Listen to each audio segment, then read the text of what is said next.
there, how's it going? My name is Emily Good, and today what I am going to be doing is the My Shakespeare Journey Tag. I am participating in Shaketember 2023, and I was tagged by one of the hosts, Kelly, at Books I'm Not Reading. Shaketember is also being hosted by her husband, Jason, at Old Blues Chapter and Verse, and Nicole at A Day of Small Things. So I am going to start answering the questions, but first things first, I just kind of want to say that Shaketember has been put on since 2017, and the purpose of it is to have a safe space. So most of us had to study Shakespeare like in high school. Maybe we have negative views of it, we find it too intimidating, whatever.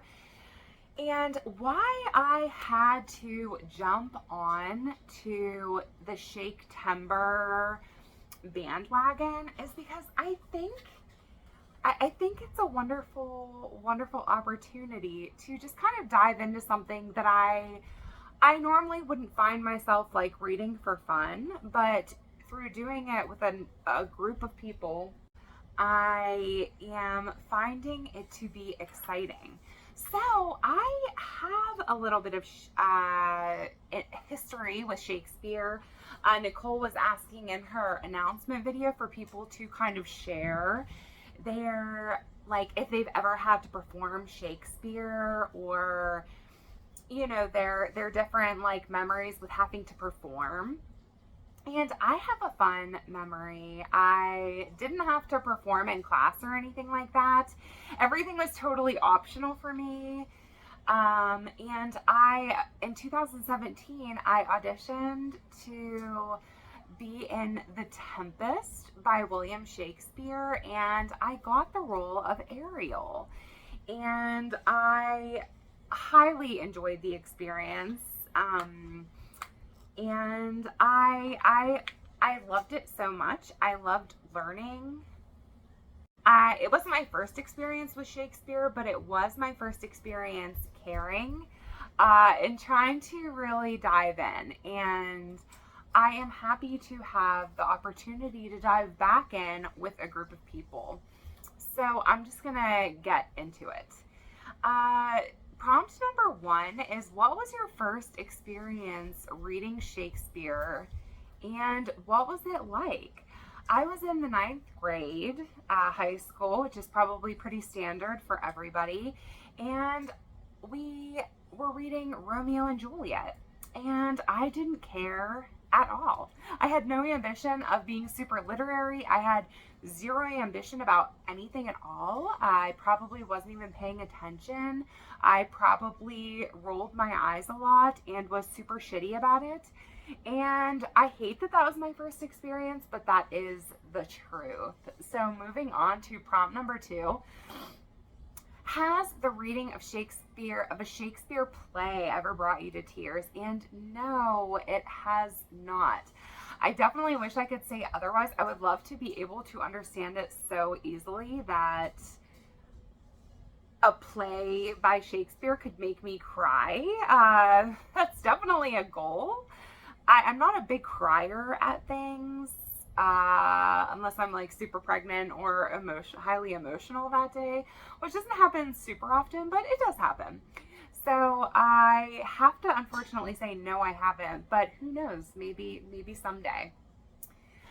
Prompt number 3 is, are there any people that have played a significant role in your Shakespeare journey? I love this question so much because yes, I have 2 people who I can picture plain as day, and I will never forget the way that they made me feel about the importance of Shakespeare. I went to acting school in New York City. I went to the American Academy of Dramatic Arts, and one of our classes was Shakespeare. She would choose a scene from one of the plays for, us to work on with a partner. And I honestly can't remember what play I did. That was back in like 2012, 2013. I've had a few concussions, so I don't have the best memory, but Barbara Rubin was my teacher, and Barbara Rubin came at us with Shakespeare in such a way that she was passionate about it, and she needed for you to be passionate about it as well. And if you weren't, and if you showed up that day and you did your scene and you didn't care, you weren't backing up these strong emotional scenes with strong emotional feelings, then she was going to stop you. She was going to call you out, and she was going to ensure that nobody else was going to make that same mistake. She definitely was passionate about Shakespeare, and I love a person who's passionate about something because I'm pretty shiftable. I'm pretty is the word malleable maybe.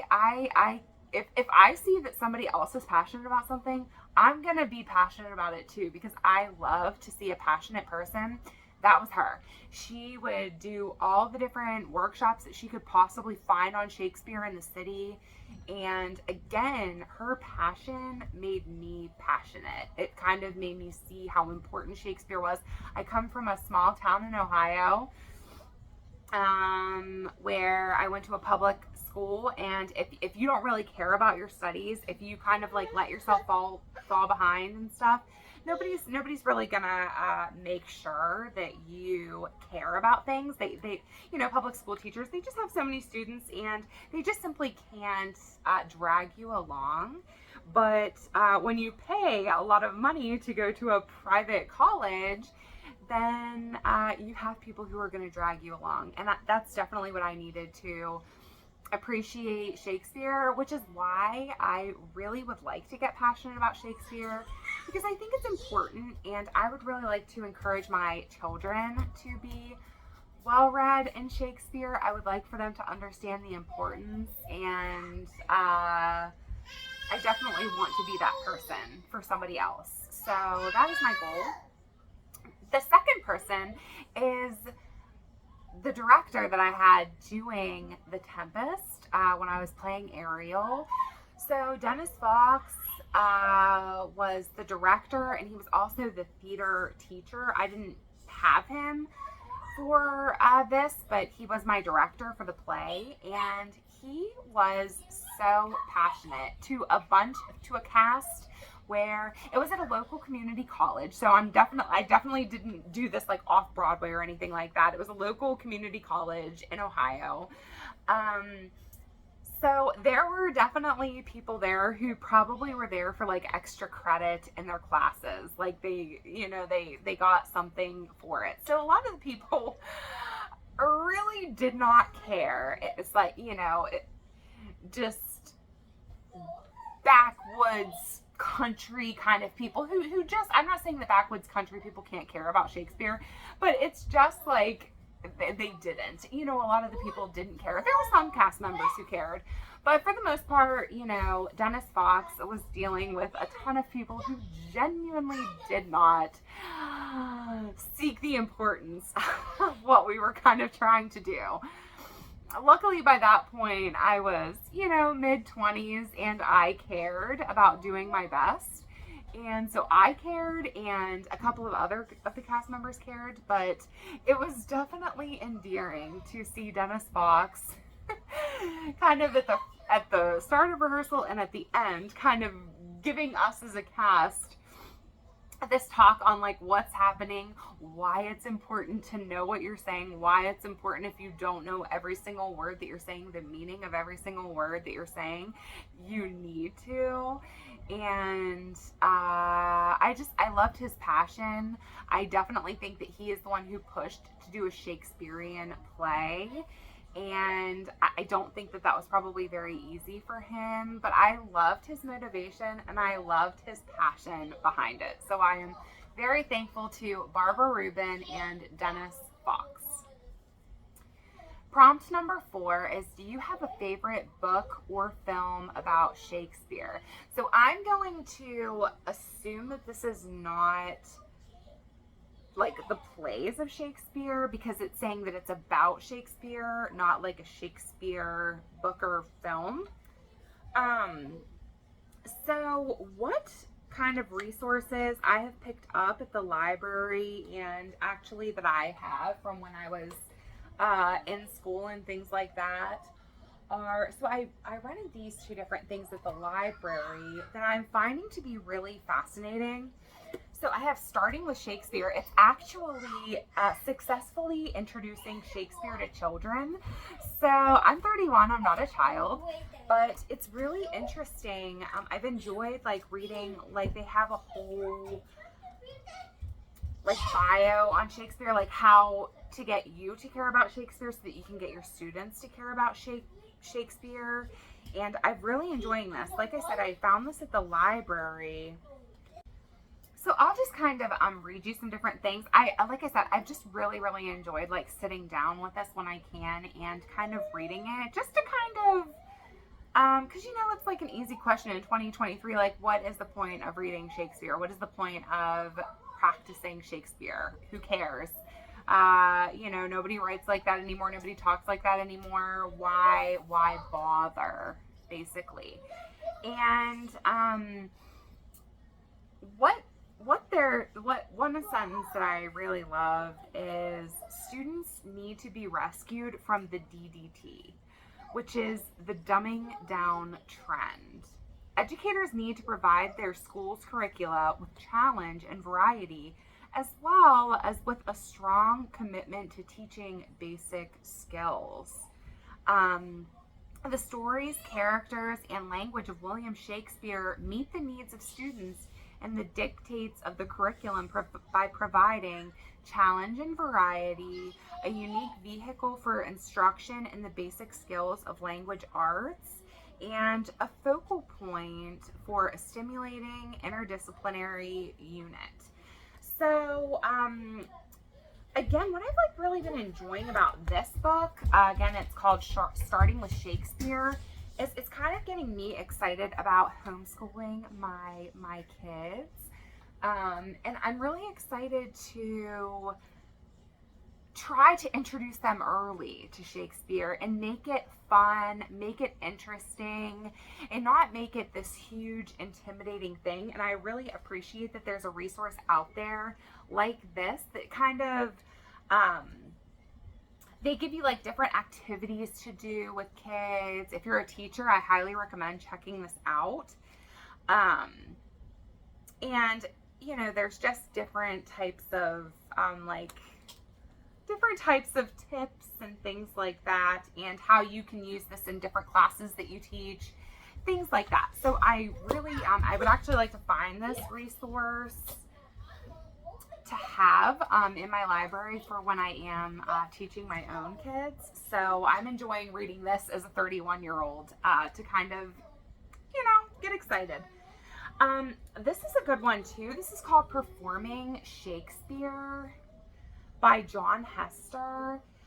It demystifies the works of the most famous dramatist in the English language. It can provide the reader with understanding the language. It's a summary of Shakespeare's life and work. There's practical exercises, warming up, calming the nerves, and working as a team. So it's good, especially to read if you are about to perform Shakespeare. There is actually an audition happening. This is going on so much longer, and I apologize, but I'm just trying to talk about all things Shakespeare kind of in this video because I'm really excited about it. There's actually the 12th night they will be auditioning for at my local community theater, and I think it's March. By that point, I'll be 2 months postpartum. So we'll see if I would like, my intention is to audition, and I might, it's, I'm definitely not saying that I'll get to be in it if I, audition, but I would like to at least put myself out there and audition for the 12th night. So I think that would be super fun. And another resource that I picked up was No Fear Shakespeare, a companion.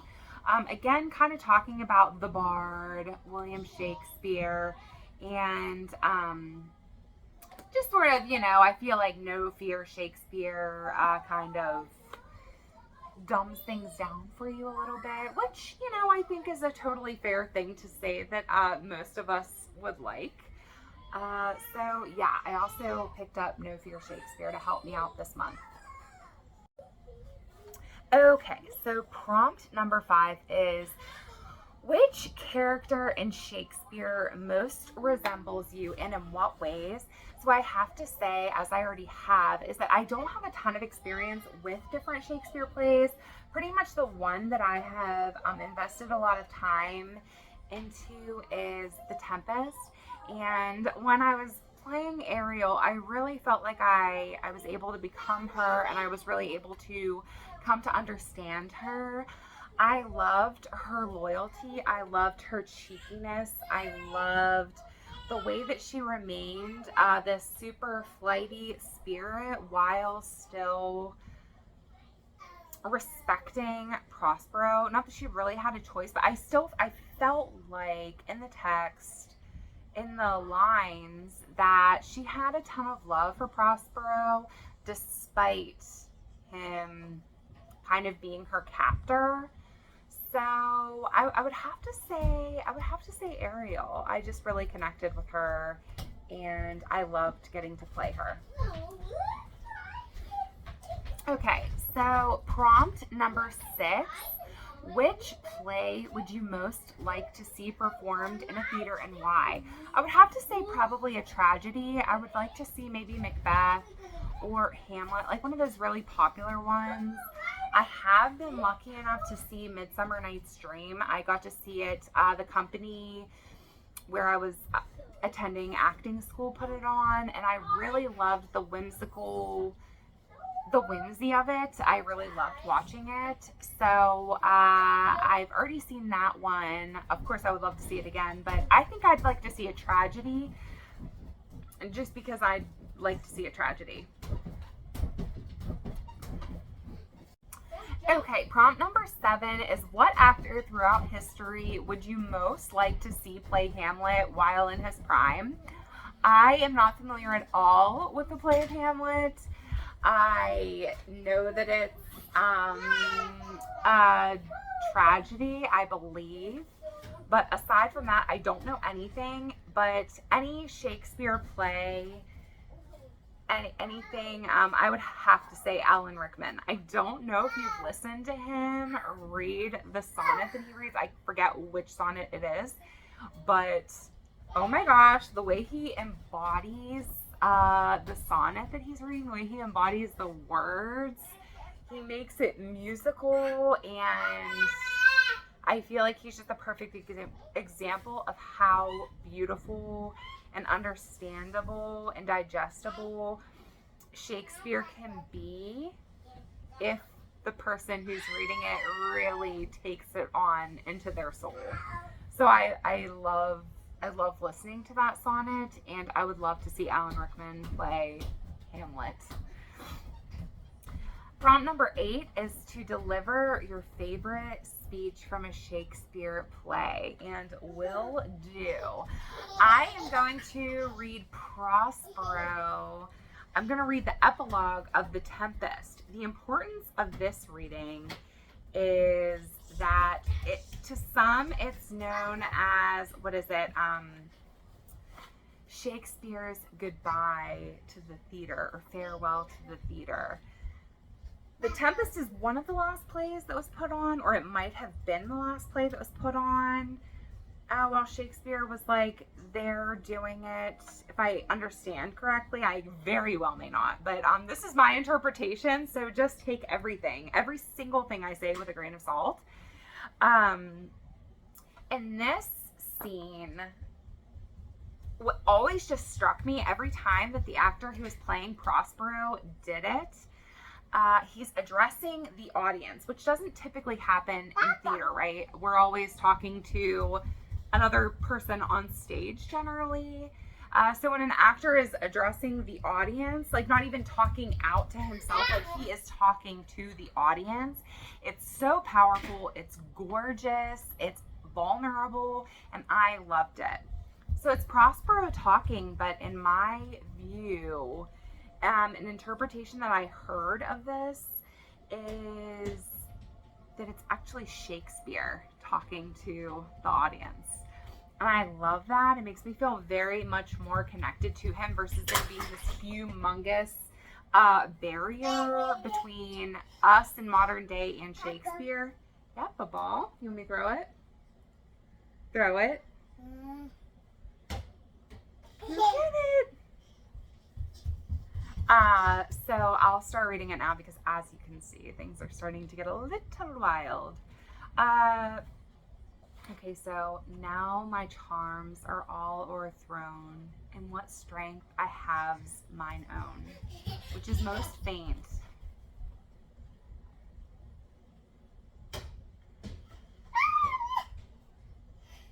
You're good.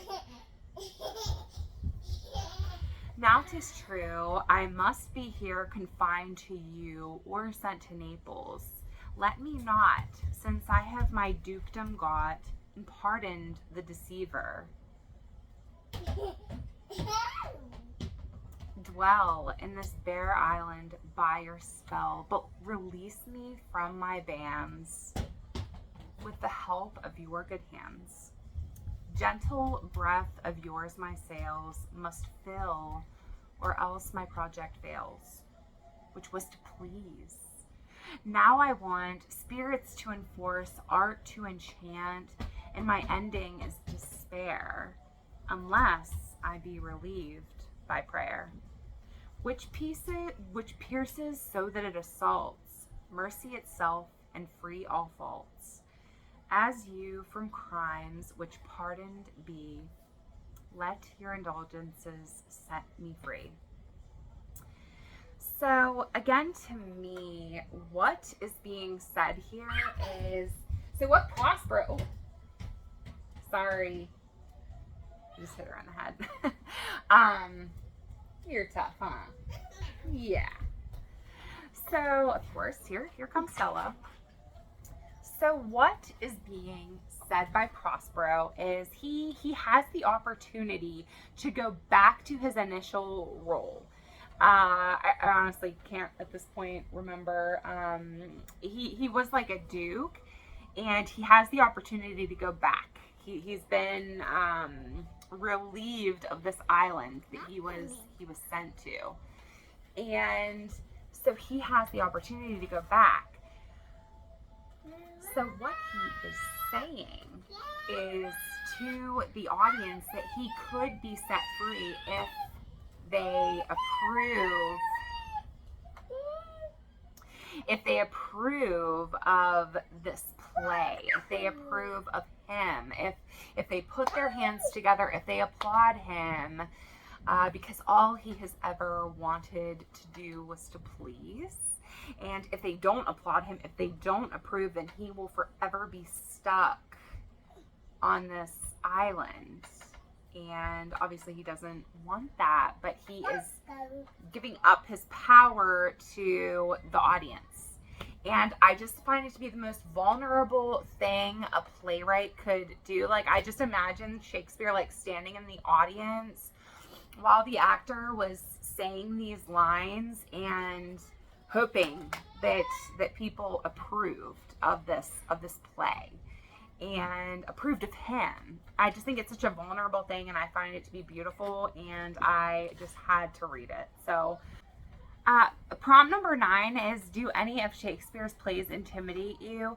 The answer to that would be all of them. They all do. I thought that it would be easier than it has been to get back to it, so I've kind of changed up my course of action here.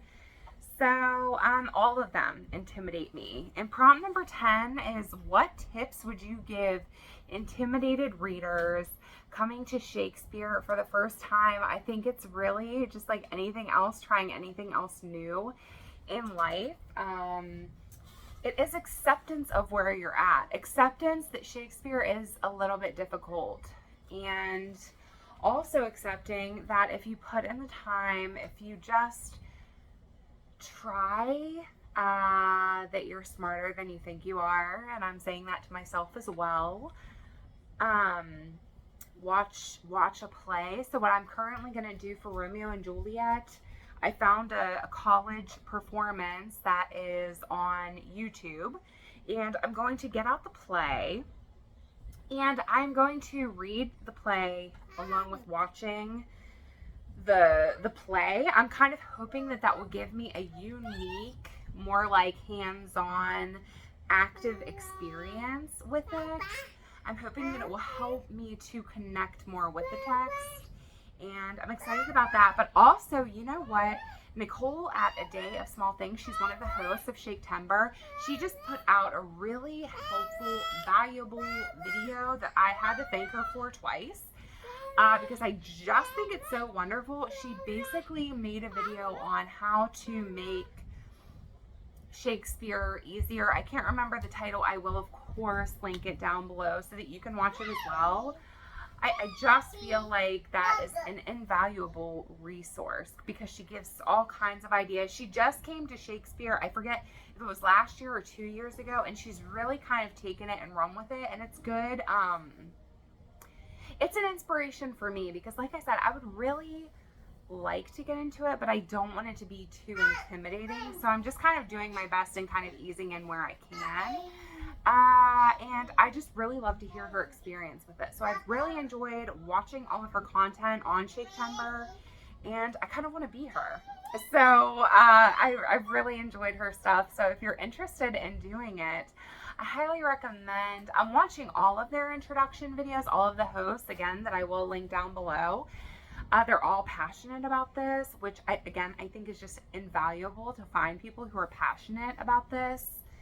And I really recommend you watching that video by Nicole at A Day of Small Things, talking about her experience with Shakespeare and how she's kind of found these resources that have made Shakespeare easier for her.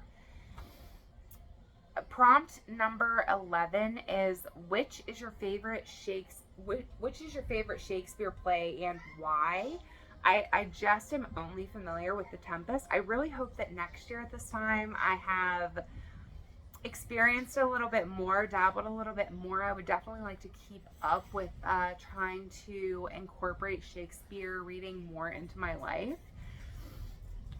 I hope that next year I'll have like a different answer for this, but I would have to say that The Tempest is my favorite play because it's the only one that I'm familiar with, and I really came to love it. I came to love the characters. I came to love the story, the forgiveness aspect of it that Prospero had to do. You think, he was confined to this island with his child. I'm thinking like, oh my God, if my brother betrayed me and sent me to an island by myself with my baby for 12 years, never came to check on me even, I would be pretty pissed. And if my brother ended up on my island where he confined me to,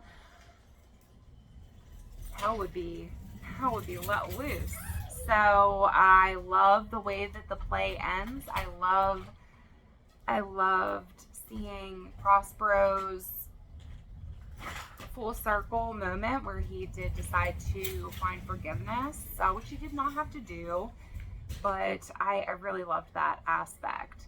Prompt number 10 is to tag people, and who is it that's filmed a lot of different, she's a huge booktuber. She's got, I don't know how many subscribers. I'll tag her anyway. I think it might be Carolyn Marie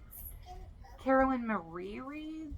I should have written it down because I didn't plan on tagging anybody, but I'm like, I saw today that she has posted quite a bit of Shakespeare content, and I'll just go ahead and tag her. Honestly, I don't want to tag anybody who I frequently interact with if they're not interested in reading Shakespeare, just because I don't want to put anybody on the spot and then be like, oh my God, I'm not even into Shakespeare. Why did she tag me? So if you're interested in answering these questions about Shakespeare, I would love to tag you. So if you are at all interested, I tag you. Let me know down below that you've accepted my tag so I know who I've tagged. And I did not mean for this to be a 30-minute video. I appreciate you if you've watched this whole thing. Again, I guess I have a lot of things to say about Shakespeare. So thank you so much for watching. Definitely look for more Shakespeare content from me. I am currently vlogging my reading experience with Romeo and Juliet. So I will be posting that soon. Their live show is this coming weekend. I probably won't have this up by then, but I'm excited to see their different reviews on Romeo and Juliet. So I'm working hard to finish Romeo and Juliet by Sunday. So wish me luck, even though you're probably watching this in the future. Yeah, take good care. If you're participating in Shaketember, let me know. I'm very much enjoying watching the different content. And yeah, I thank you very much for watching, and take good care. Bye.